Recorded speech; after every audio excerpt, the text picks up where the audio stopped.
Yeah, what the fuck, we'll do another video. I got some time today. So, wow, I've given you a lot of information. A lot of firsts, actually. I can't find them in my own sort of spare time. I'll traipse around the internet and see if it even gets mentioned anywhere, and wow, nothing. You know, I got an email, before we start this, I got an email asking why I don't charge for my information, that I could probably clean up with a ton of books and make everyone pay $20, $30 a book. Which there is a company out there that definitely does that now. My response was, no pagan publisher, because they're all, for the most part, Illuminati owned, would ever let me publish a book through them. They don't want that kind of information out there because it's effective and it works. They want you to have a tidbit of occultic knowledge, but they always want you to feel as though there's something missing or something lacking in you that you can't make it work. And so you keep buying another book and another book and another book, and you think it's all in a book. It's really not. It's inside you. I'm just giving you the keys and the symbols to, it's like a roadmap inside your psyche to find those doorways to open up, and then you end up in the astral realm, and then you start dealing with entities outside of your own interpersonal realms that are you, but now you're dealing with something that's outside of you, that has an intelligence, just not necessarily a physical body. I've been asked by a number of somewhat prominent individuals to actually teach their sons and daughters, all of which I said no, because I know where their money came from, and I know where it's going, and I know eventually what groups that these sons and daughters will attach themselves to. And there's no way. So I'm going to give it to you, okay? Because you're not going to find it in a book. All the so-called major occult gurus, I'm going to be honest, really sound like a bunch of fucking idiots. And the ones who truly do know what they're talking about keep this information, and they don't release it unless you are willing to pony up thousands of dollars to do it. I think magic has been in the hands of the wrong people and secret societies for too fucking long. So I'm going to do what's unprecedented. I'm going to give it to you for free. The only thing I require as payment, okay, is that you do practice, apply the information that I give you, and that you fight tooth and nail the Illuminati and the reptilian agenda. That's it. I mean, in that way, we could restore everything, and I could go back and get, you know, a regular 9-to-5 job in a true free market economy and live very comfortably. You know? I mean, that's really the whole point. We live in a fascist dictatorship disguised as a democracy, which is wrong because we're technically really a republic, and we're being told the evils of fascism and being told that it's capitalism or a free market. Total nonsense. So I'm going to give you this information. I gave you the How to Connect with Mars. Do it. I've given you a major secret on the Word of God, the fire breathing, the words of fire. Use that. Meditate on it. I've given you a major passage, a rite of prayer that is used to open up the watchtowers, but its true purpose was to align you with the four elements and the prime creator. Okay? I'm telling you about the Faustian Pact because I want as many people out of that. I want to see the Rockefellers after they die. I don't want them to have enough souls to make payment on all the horrible, awful, hideous things that they have done. Let me tell you, hideous, hideous, hideous things that they have done. I want them to have to pay and I want them to have to collect on the Faustian Pact that they've served, because they get out of the Faustian Pact for the number of souls they can get to go into it. I don't want them to have any souls. I want them chained in service to the dark physical master that controls the earth, okay, or controls and chains physicality. They are making you its slave. I would prefer you wake up and then they have no choice, because there's no wiggling out of that. They had their wiggle room, and it's now leaving. I want the entire Illuminati paying for all their sins. So, the point of this video, since we're talking about becoming a magician, now it's time to reveal to you what part of you is the true magician. That part of you is not...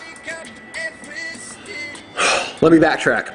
Astrology and your natal chart are absolutely vital. Okay? Absolutely vital.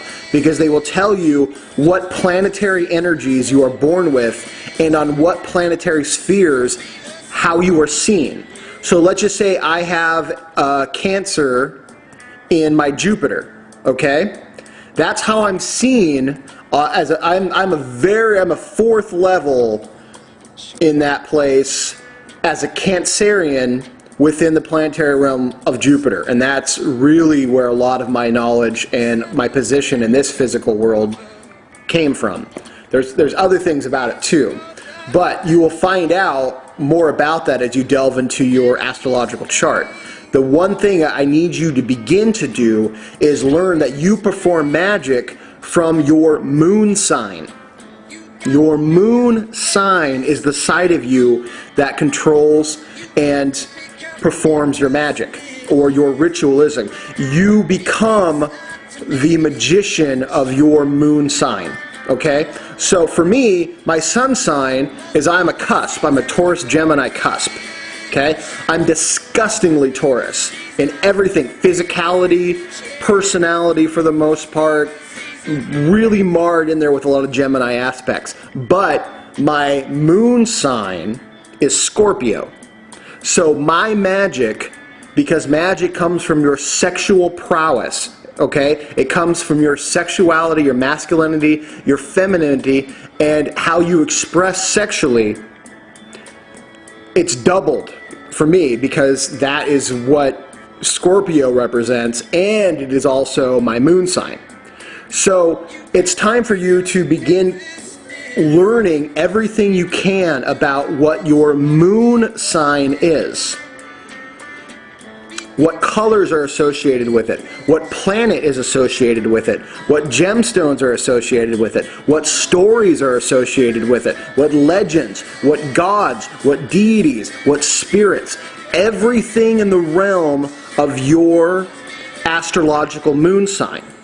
Okay, so for me, astrologically, moon sign, Scorpio, planet, Pluto, dark, watery, Pluto, Hecate, Odin, all these things. My real magical magician mindset focuses from that of Scorpio. So, yes, certain magicians, I am one of them, also have regalia that I wear only when I am in the aspect of actually working inside the circle. Okay? Though that regalia is colors that are specifically attributed to my moon sign. They are the gemstones specifically related to my moon sign. My magical name, while Bearheart is a Germanic folk name, that is not my true magical name. That's something you never reveal to anyone outside of your working lodge, and even then under strict circumstances. You also want to accentuate the physical governings of your astrological moon sign. So for Scorpio, it's the genitalia. I don't need a lot of whatever. I don't need to accentuate all that much. But what I'm saying is, I have a friend who has his moon sign is Taurus. So we accentuate his neck and his shoulders, things that accentuate and give credence to those particular aspects of that astrological sign.